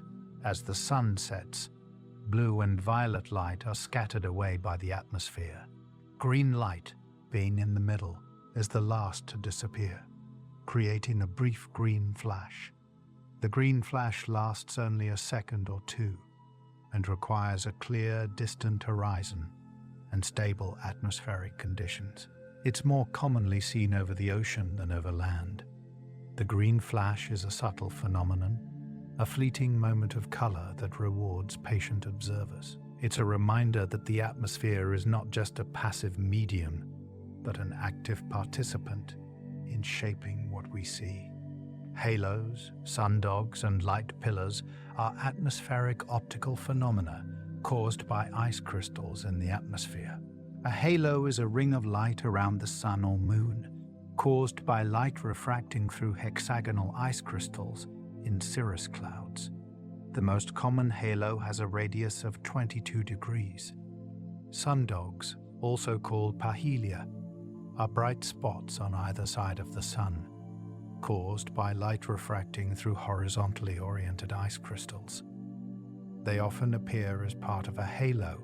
Light pillars are vertical columns of light extending above or below the sun or moon, caused by light reflecting off flat ice crystals. These phenomena are most common in cold weather, when ice crystals are present in the atmosphere. They're beautiful and sometimes dramatic, transforming the sun or moon into a complex display of light and color. Halos and sundogs have been observed and recorded for centuries, often interpreted as omens or signs. They're a reminder that the atmosphere is full of particles and that light interacts with them in complex and beautiful ways. Crepuscular rays are beams of sunlight that appear to radiate from the sun, often visible when the sun is near the horizon and partially obscured by clouds. They're caused by shadows cast by clouds or mountains, with the gaps allowing sunlight to pass through. The rays appear to diverge because of perspective, but they're actually parallel. Crepuscular rays are most dramatic during sunrise or sunset, when the sun is low and the atmosphere scatters light, making the rays visible. Anti-crepuscular rays are the opposite phenomenon, appearing to converge at the anti-solar point, directly opposite the sun. Both are optical illusions caused by perspective, similar to how parallel railroad tracks appear to converge in the distance. Crepuscular rays are often called God rays or Jacob's ladder, and they've been depicted in art and literature for centuries. They're a beautiful reminder of the interplay between light, atmosphere, and our perception. Meteor showers create brief, bright streaks of light in the atmosphere, often called shooting stars, though they're not stars at all. Meteors are small particles of dust and rock, usually no larger than a grain of sand, left behind by comets as they orbit the sun. When Earth passes through these debris streams, the particles enter the atmosphere at high speed, typically 10 to 70 kilometers per second, and burn up due to friction, creating bright streaks of light. Meteor showers are named for the constellation from which they appear to radiate, called the radiant. The Perseids, one of the most popular showers, appear to radiate from Perseus and peak in mid-August. The Geminids radiate from Gemini and peak in mid-December. Meteor showers are predictable, occurring at the same time each year as Earth passes through the same debris streams.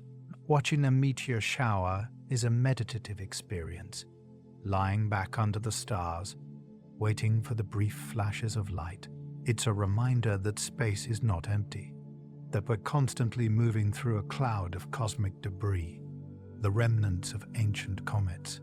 Nebulae are vast clouds of gas and dust in space, the birthplaces and graveyards of stars. The word nebula comes from the Latin for cloud, and before telescopes revealed their true nature, many nebulae appeared as fuzzy patches of light.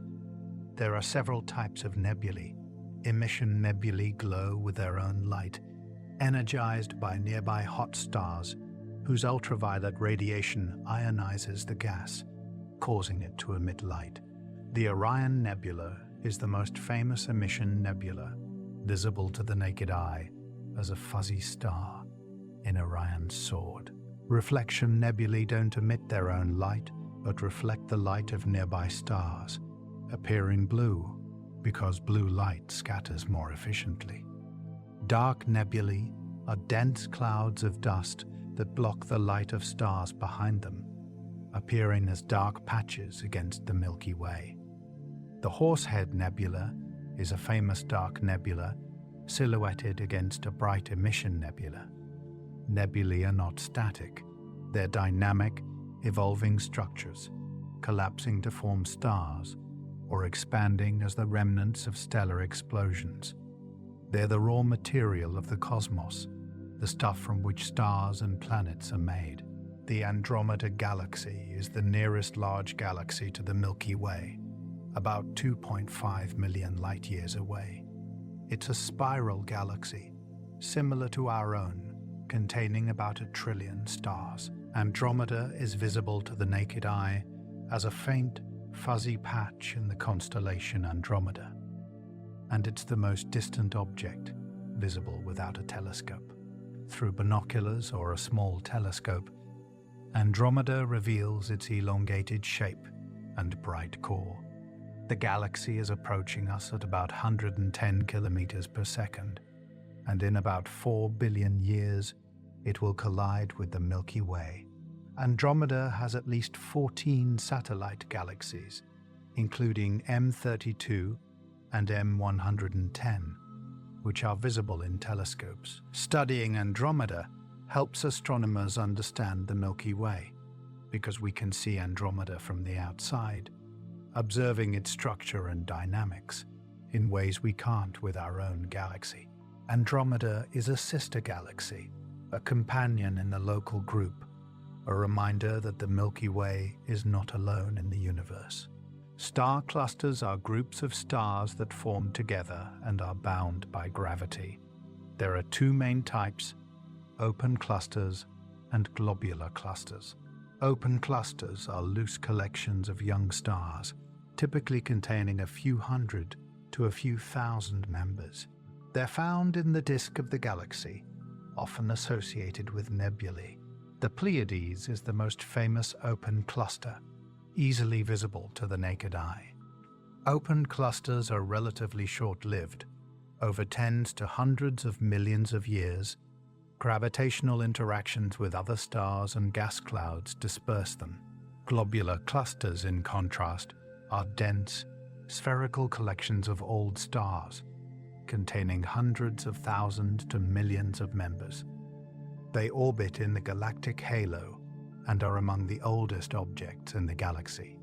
Globular clusters are stable, having survived for billions of years. Observing star clusters is like looking at stellar families, groups of stars that share a common origin and history. They're laboratories for studying stellar evolution, because all the stars in a cluster are roughly the same age, but have different masses, allowing astronomers to see how stars of different masses evolve. The Crab Nebula is the remnant of a supernova that exploded in 1054 CE, observed and recorded by Chinese and Arab astronomers. The explosion was so bright, it was visible during the day for weeks. Today, the Crab Nebula is an expanding cloud of gas and dust, about 11 light-years across, still glowing from the energy of the explosion.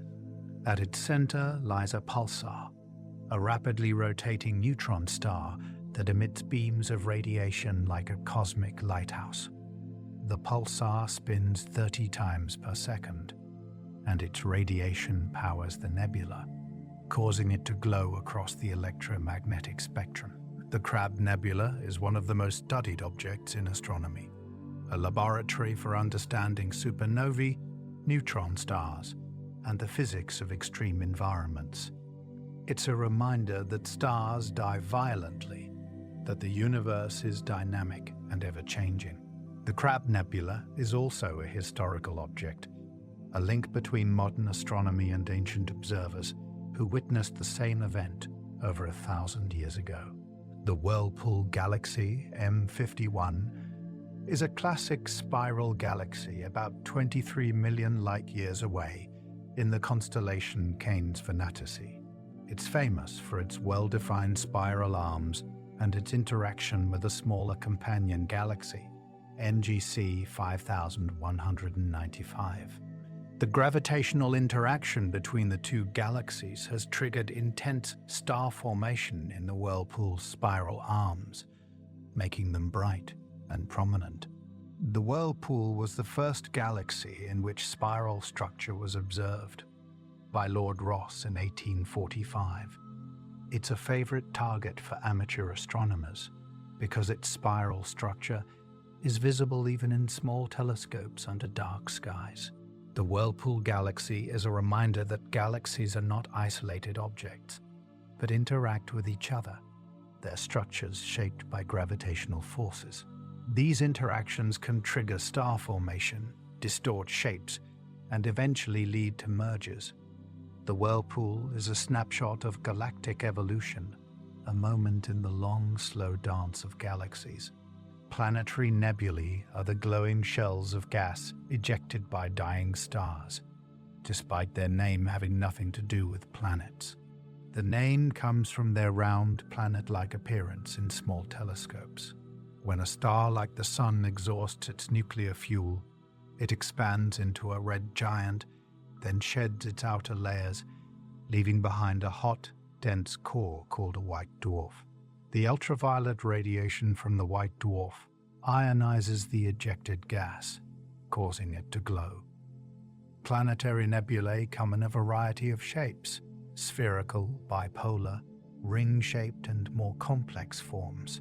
The Ring Nebula in Lyra is one of the most famous, appearing as a smoke ring in the sky. Planetary nebulae are short-lived, lasting only tens of thousands of years before the gas disperses into space. They're beautiful and poignant, the final breath of a star, a glimpse of the Sun's distant future. They also enrich the interstellar medium with heavy elements forged in the star's core, contributing to the chemical evolution of the galaxy. The Lagoon Nebula is a massive emission nebula in the constellation Sagittarius, about 4,000 light-years away. It's visible to the naked eye as a faint patch of light and is spectacular through binoculars or a telescope. The Lagoon Nebula is a star-forming region containing young, hot stars that ionize the surrounding gas, causing it to glow.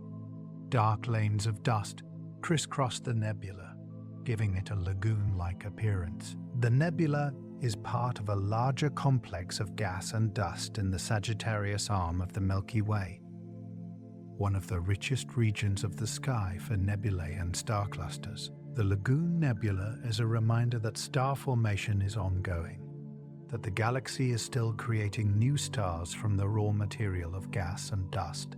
It's a dynamic, active region where the processes that formed our Sun and solar system are still happening today. The Hercules cluster, M13, is one of the brightest globular clusters in the northern sky, containing about 300,000 stars in a sphere about 145 light-years across. It's located about 25,000 light-years away in the constellation Hercules. M13 is visible to the naked eye under dark skies as a faint fuzzy star, and through a telescope, it resolves into a dense ball of stars, with the core so densely packed that individual stars are difficult to distinguish. The stars in M13 are old, about 11.6 billion years, and metal poor, indicating they formed early in the galaxy's history. Globular clusters like M13 orbit the Milky Way in the halo, far above and below the galactic disk. They're relics of the galaxy's youth, preserved for billions of years. Observing M13 is like looking back in time, seeing stars that formed when the universe was young, before the Sun and Earth existed. The Dumbbell Nebula, M27, is a large, bright planetary nebula in the constellation Vulpecula, about 1,200 light-years away. It's one of the easiest planetary nebulae to observe, visible in binoculars as a faint, oval glow, and spectacular in telescopes. The Dumbbell Nebula is the ejected outer layers of a star that has become a white dwarf. The nebula is expanding, and its distinctive dumbbell or apple core shape is thought to be due to the orientation of the nebula relative to our line of sight. The central white dwarf is very hot, about 85,000 degrees Celsius, and its ultraviolet radiation ionizes the surrounding gas. The Dumbbell Nebula is a preview of the Sun's fate, a glimpse of what will happen in about 5 billion years when the Sun exhausts its fuel and sheds its outer layers. It's beautiful and sobering, a reminder that even stars have lifetimes, that nothing in the universe is eternal. The Sombrero Galaxy M104 is a spiral galaxy seen nearly edge-on, about 28 million light-years away, in the constellation Virgo. It's famous for its bright nucleus and large central bulge, surrounded by a prominent dust lane that gives it the appearance of a sombrero hat. The Sombrero Galaxy contains about 800 billion stars and has a supermassive black hole at its center, with a mass of about 1 billion suns. It's surrounded by a large number of globular clusters, about 2,000, compared to the Milky Way's 150 to 200. The Sombrero Galaxy is a hybrid, with characteristics of both spiral and elliptical galaxies. It's a beautiful and enigmatic object, a reminder of the diversity of galaxies in the universe. Observing the Sombrero Galaxy is a humbling experience, seeing a vast collection of stars, a system comparable to our own Milky Way, reduced to a small glowing disk in the eyepiece. The Veil Nebula is a large supernova remnant in the constellation Cygnus, the remains of a star that exploded about 8,000 years ago. The nebula is a delicate filamentary structure spanning about 3 degrees of sky, roughly 6 times the diameter of the full moon. It's faint and requires dark skies and a telescope to observe, but photographs reveal its intricate structure and beautiful colors, caused by different elements emitting light at different wavelengths. The Veil Nebula is expanding, and its shock wave is heating and ionizing the surrounding interstellar medium. The nebula is a reminder of the violent end of massive stars, of the energy released in supernova explosions, and of the way these explosions enrich the galaxy with heavy elements. The Veil Nebula is also a work of art, a cosmic tapestry woven from the remnants of a stellar death.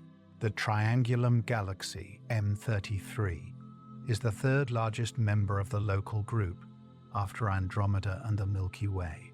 It's a spiral galaxy, about 3 million light-years away in the constellation Triangulum. M33 is smaller and less massive than the Milky Way, containing about 40 billion stars. It's visible to the naked eye under very dark skies as a faint, diffuse patch, making it one of the most distant objects visible without a telescope. M33 is face-on, allowing us to see its spiral structure clearly.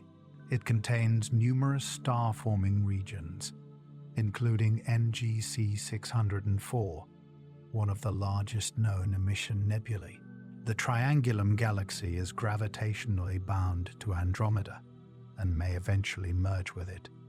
M33 is a reminder that the local group is a dynamic system, with galaxies interacting and evolving over billions of years. It's a neighbor, a companion in our corner of the universe. The Moon is Earth's only natural satellite, a companion that has orbited our planet for over 4.5 billion years. It's about 1/4 the diameter of Earth and 1/80th the mass, making it unusually large relative to its parent planet. The Moon formed from debris ejected when a Mars-sized object collided with the early Earth, a catastrophic impact that shaped both worlds. The Moon has no atmosphere, no water, and no life, but it has profoundly influenced Earth. Its gravitational pull stabilizes Earth's axial tilt, preventing wild climate swings. It creates tides, which may have played a role in the evolution of life. The Moon has been a constant presence in human history, a source of light, a marker of time, a subject of mythology and science. It's the only world beyond Earth that humans have visited, a testament to our curiosity and ambition. The Moon is familiar yet alien, close yet distant, a reminder of our place in the cosmos. Lunar phases are caused by the changing angle between the Sun, Earth, and Moon, as the Moon orbits Earth. When the Moon is between Earth and the Sun, we see the dark side, and the Moon is new. As the Moon moves in its orbit, more of the sunlit side becomes visible, and the Moon waxes, growing from a thin crescent to first quarter, half illuminated, to gibbous to full. After full moon, the Moon wanes, shrinking back through gibbous, last quarter, and crescent to new again. The cycle takes about 29.5 days, called a lunar month or synodic month. The phases of the Moon have been used to mark time for millennia, with many cultures basing their calendars on lunar cycles. The phases are predictable, regular, a celestial clock that has guided human activities from agriculture to navigation to religious observances. The Moon's phases are a reminder of the geometry of the solar system, of the way light and shadow create the patterns we see in the sky. Tides are the rise and fall of sea levels caused primarily by the gravitational pull of the Moon, with a smaller contribution from the Sun. The Moon's gravity pulls on Earth's oceans, creating a bulge of water on the side facing the Moon, and, due to inertia, another bulge on the opposite side. As Earth rotates, different locations pass through these bulges, experiencing high tide, then low tide, then high tide again, typically twice a day, when the Sun, Earth, and Moon are aligned. At new or full moon, their gravitational pulls combine, creating higher high tides and lower low tides, called spring tides. When the Sun and Moon are at right angles, at first or last quarter, their pulls partially cancel, creating smaller tides called neap tides. Tides are not just oceanic. The solid Earth also experiences tides, bulging by a few centimeters. Tides have shaped coastlines, influenced marine ecosystems, and provided a source of renewable energy. They're a visible manifestation of gravitational forces, a connection between Earth and its celestial companions. The Moon is tidally locked to Earth, meaning the same side always faces us. This happened because Earth's gravity created tidal bulges on the Moon, and the friction from these bulges slowed the Moon's rotation until its rotational period matched its orbital period, both about 27.3 days. As a result, we always see the same face of the Moon, called the near side. The far side, often incorrectly called the dark side, is hidden from view from Earth, though it receives just as much sunlight as the near side. The far side was first photographed by the Soviet Luna 3 spacecraft in 1959, revealing a landscape heavily cratered and lacking the large dark maria that characterized the near side.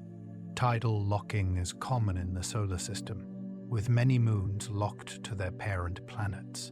It's a consequence of gravitational interactions over billions of years, a reminder that celestial mechanics shape the structure and behavior of the solar system. The moon's surface is covered with craters, the scars of billions of years of impacts by asteroids and comets.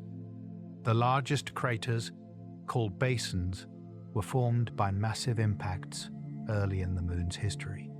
Some of these basins were later filled with lava, creating the dark, smooth plains called maria, Latin for seas. Though they contain no water, the maria are visible to the naked eye as dark patches forming the pattern of the man in the moon, or other cultural interpretations. The lighter regions, called highlands or terrae, are older and more heavily cratered. The moon's surface also features mountains, valleys, and rills, channels carved by ancient lava flows. Because the moon has no atmosphere or geological activity, its surface is a pristine record of the solar system's early history. Studying the moon's craters helps astronomers understand the bombardment history of the inner solar system and the processes that shaped the planets. Lunar eclipses occur when Earth passes between the Sun and the Moon, casting its shadow on the Moon. There are 3 types of lunar eclipses: penumbral, where the Moon passes through Earth's faint outer shadow; partial, where part of the Moon enters Earth's dark inner shadow, the umbra; and total, where the entire Moon is in the umbra. During a total lunar eclipse, the Moon doesn't disappear but turns a deep red or orange color, called a blood moon. This color is caused by sunlight passing through Earth's atmosphere, which scatters blue light and refracts red light onto the Moon. Lunar eclipses are visible from anywhere on Earth's night side and can last for several hours. They're safe to observe with the naked eye and are beautiful, dramatic events. Lunar eclipses occur 2 to 4 times a year, though not all are total. They're a reminder of the alignment of celestial bodies, of the way shadows and light create the phenomena we observe. The Moon is slowly moving away from Earth at a rate of about 3.8 centimeters per year. This is a consequence of tidal interactions. Earth's tides, caused by the Moon, create friction that slows Earth's rotation. To conserve angular momentum, the Moon's orbit expands, moving it farther away. In the distant past, the Moon was much closer, and tides were much stronger. Days were shorter because Earth rotated faster. In the distant future, the Moon will be farther away, tides will be weaker, and days will be longer. Eventually, Earth will become tidally locked to the Moon, with the same side of Earth always facing the Moon, though this will take billions of years. The Moon's recession is a slow, subtle process, but it's a reminder that the solar system is not static, that gravitational interactions continue to shape the orbits and rotations of celestial bodies over deep time. The Moon has no magnetic field today, but rocks brought back by Apollo astronauts show evidence of ancient magnetism, suggesting the Moon once had a magnetic field generated by a molten core. This field has since disappeared as the core cooled and solidified. The lack of a magnetic field means the Moon is not protected from the solar wind, which bombards its surface, altering the chemistry of surface rocks and creating a faint, transient atmosphere of atoms knocked off the surface. The Moon also has no plate tectonics, no volcanism, and no erosion from wind or water. Its surface is shaped only by impacts and the slow effects of temperature changes. The Moon is geologically dead, a frozen world that offers a window into the early solar system. Before the processes that shape Earth became dominant, moonlight is reflected sunlight, and it has inspired poets, artists, and lovers for millennia. The Moon reflects only about 12% of the sunlight that hits it, yet it's bright enough to cast shadows and illuminate the night. The brightness of the moon varies with its phase, with the full moon being about 10 times brighter than the first or last quarter, not twice as bright as you might expect. This is because the full moon is not only more fully illuminated, but also benefits from the opposition effect, where light reflects more efficiently straight back toward the source. Moonlight is softer and cooler than sunlight, creating a different mood and atmosphere. It has been used for navigation, for nighttime activities, and for marking time. Moonlight is a gift, a gentle illumination that connects us to the cosmos, a reminder that even in darkness, there is light. The moon's orbit is not circular but elliptical, so its distance from Earth varies. At perigee, the closest point, the moon is about 356,500 kilometers away. At apogee, the farthest point, it's about 406,700 kilometers away. When a full moon occurs near perigee, it appears larger and brighter, popularly called a supermoon.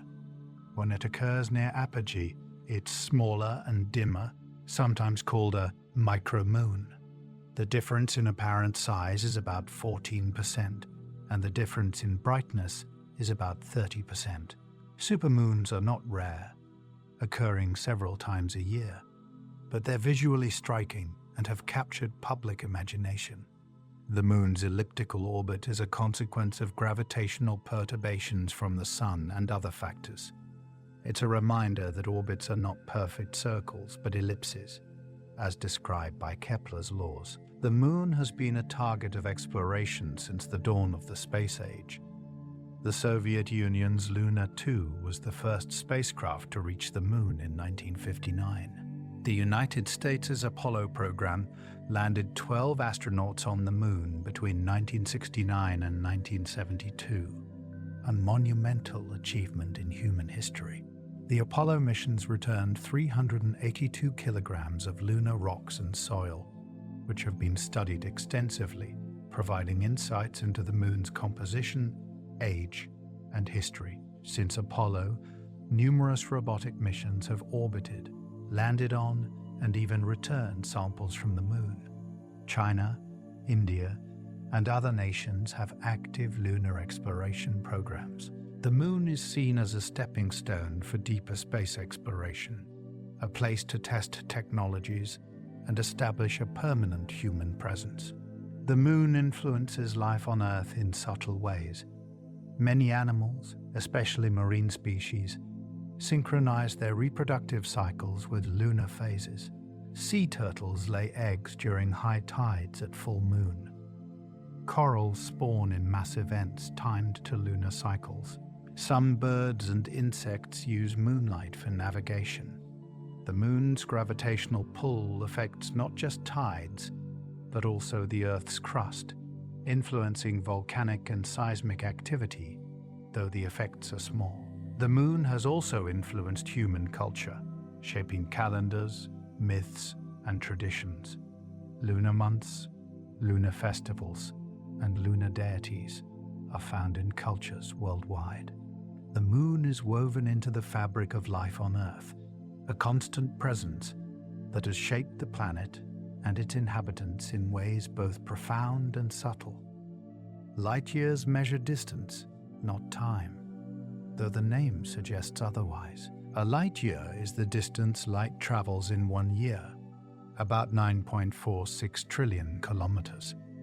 It's a convenient unit for astronomical distances because the numbers are more manageable than kilometers or miles. The nearest star, Proxima Centauri, is 4.24 light-years away. The Andromeda Galaxy is 2.5 million light-years away. The observable universe extends about 46 billion light-years in all directions, though the universe is only 13.8 billion years old. This discrepancy is due to the expansion of space itself. Light-years are a reminder of the vastness of the universe, of the immense distances between stars and galaxies. They're also a reminder that looking out into space is looking back in time, because light takes time to travel. When we observe distant objects, we're seeing them as they were when their light began its journey, not as they are now. Looking at stars is looking into the past. The light from the sun takes about 8 minutes to reach Earth, so we see the sun as it was 8 minutes ago. The light from Sirius, the brightest star in the night sky, takes about 8.6 years to reach us, so we see Sirius as it was 8.6 years ago. The light from stars in the Orion Nebula, about 1,300 light-years away, left those stars during the time of the Roman Empire. The light from the Andromeda Galaxy left 2.5 million years ago, when our ancestors were just beginning to use stone tools. The farther we look, the farther back in time we see. Telescopes are time machines, allowing us to observe the universe's history, to see galaxies as they were billions of years ago, shortly after the Big Bang. This is one of the most profound aspects of astronomy. The night sky is not just a map of space, but a timeline of cosmic history. The observable universe is the region of space from which light has had time to reach us since the Big Bang, about 13.8 billion years ago. It's a sphere centered on Earth, with a radius of about 46 billion light-years. This is larger than 13.8 billion light-years because the universe has been expanding, and the objects that emitted the light we see today have moved farther away. Beyond the observable universe, there may be more universe, but we cannot see it because light from those regions has not had time to reach us. The observable universe contains at least 200 billion galaxies, each with billions or trillions of stars. It's unimaginably vast, yet it's only a fraction of the total universe, which may be infinite. The observable universe is our cosmic horizon, the limit of what we can see, a reminder of both the vastness of the cosmos and the limits of our knowledge. The cosmic microwave background is the oldest light in the universe, emitted about 380,000 years after the Big Bang. Before this time, the universe was so hot and dense that photons were constantly scattered by free electrons, making the universe opaque. As the universe expanded and cooled, electrons combined with protons to form neutral hydrogen, and photons could travel freely. This first light has been traveling through space ever since, stretched by the expansion of the universe from visible light to microwaves. The CMB is visible in all directions, a faint glow with a temperature of about 2.7 Kelvin, just above absolute zero. It's remarkably uniform, with tiny fluctuations that represent the seeds of galaxies and large-scale structure. The CMB is a snapshot of the infant universe, a relic of the Big Bang, and studying it provides insights into the universe's age, composition, and evolution. It's the ultimate look into the past, a glimpse of the universe when it was young. Redshift is the stretching of light to longer wavelengths as objects move away from us, a consequence of the Doppler effect and the expansion of the universe. When a galaxy is moving away, its light is shifted toward the red end of the spectrum.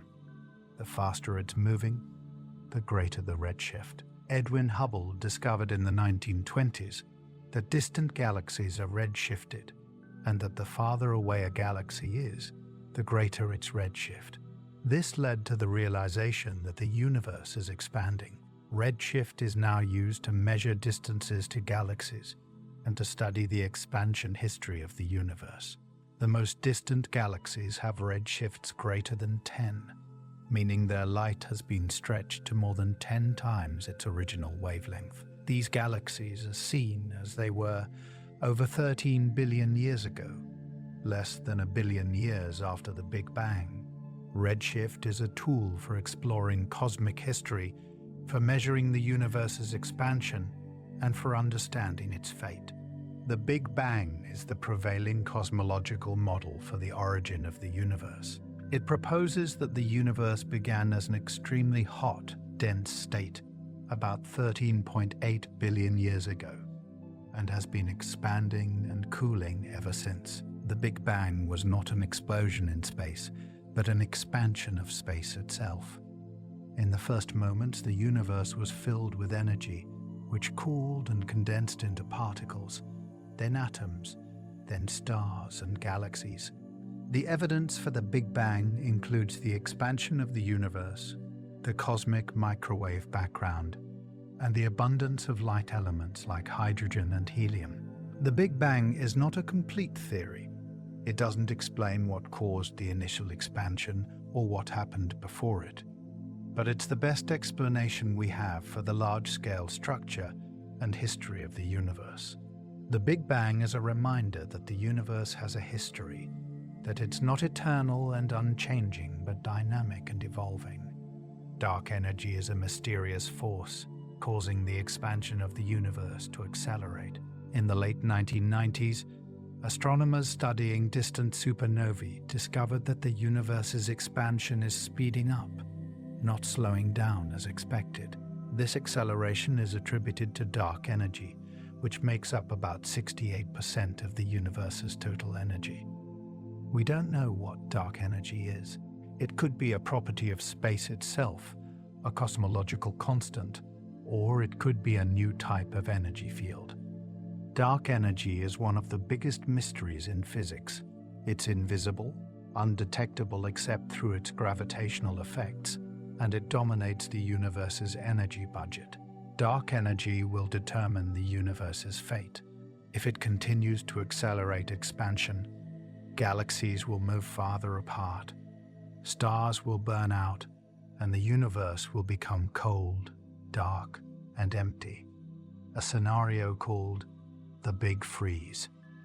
Dark energy is a reminder of how much we don't know, of the mysteries that remain at the frontier of science. The universe is about 13.8 billion years old, determined by measuring the expansion rate, the cosmic microwave background, and the ages of the oldest stars. This age is remarkably well constrained, with an uncertainty of only about 20 million years. The universe's age is a fundamental parameter in cosmology, setting the timescale for cosmic evolution. In 13.8 billion years, the universe has evolved from a hot, dense state to the vast, complex cosmos we see today, filled with galaxies, stars, planets, and life. The universe's age is also a reminder of deep time, of timescales far beyond human experience. Civilizations rise and fall in thousands of years. Stars live for billions of years. The universe has existed for over 10,000 times longer than human civilization. Understanding the universe's age puts our existence in perspective, showing us our place in the vast sweep of cosmic history. The fate of the universe depends on its composition and the nature of dark energy. If dark energy continues to drive accelerated expansion, the universe will expand forever, with galaxies moving farther apart, stars burning out, and the universe becoming cold and dark. This is the Big Freeze, or heat death. If dark energy weakens or reverses, the universe could eventually stop expanding and begin contracting, leading to a big crunch, where everything collapses back into a hot, dense state. Another possibility is the Big Rip, where dark energy becomes so strong that it tears apart galaxies, stars, planets, and eventually atoms. Current evidence suggests the Big Freeze is most likely, but the universe's fate is still uncertain. It's a question that connects cosmology to philosophy, asking not just what will happen, but what it means for existence, for meaning, for the future of everything.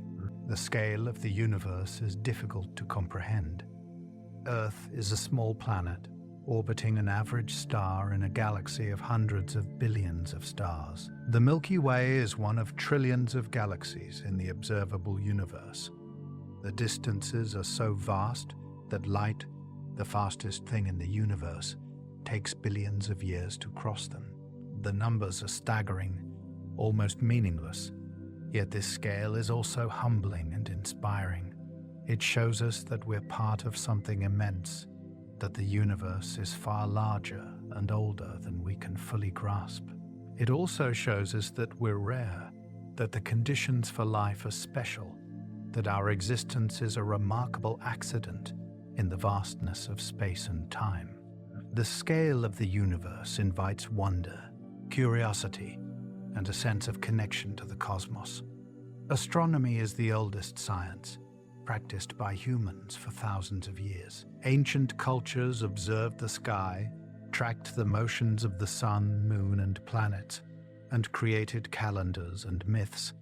They built monuments aligned with celestial events, like Stonehenge and the pyramids. Astronomy has driven technological innovation, from the invention of the telescope to space exploration. It has challenged our understanding of the universe, from the heliocentric model to the Big Bang. Astronomy connects us to the cosmos, showing us our place in the universe, our origins in stardust, our future among the stars. It's a science of wonder, of asking big questions about existence, time, and the nature of reality. Astronomy is also a reminder that we're explorers, that curiosity is fundamental to being human, that looking up at the night sky and wondering is one of the most human things we can do. The night sky is a gift, a window into the universe, a source of beauty, wonder, and knowledge. It's been a constant presence throughout human history, inspiring myths, guiding travelers, marking time, and sparking curiosity. In the modern world, light pollution has hidden the stars from many people, but the night sky is still there, waiting to be rediscovered. All it takes is stepping outside, away from the lights, and looking up. The stars are patient. They've been shining for billions of years, and they'll continue to shine long after we're gone. The night sky connects us to the past, to ancient observers who looked at the same stars, and to the future, to the mysteries we've yet to uncover.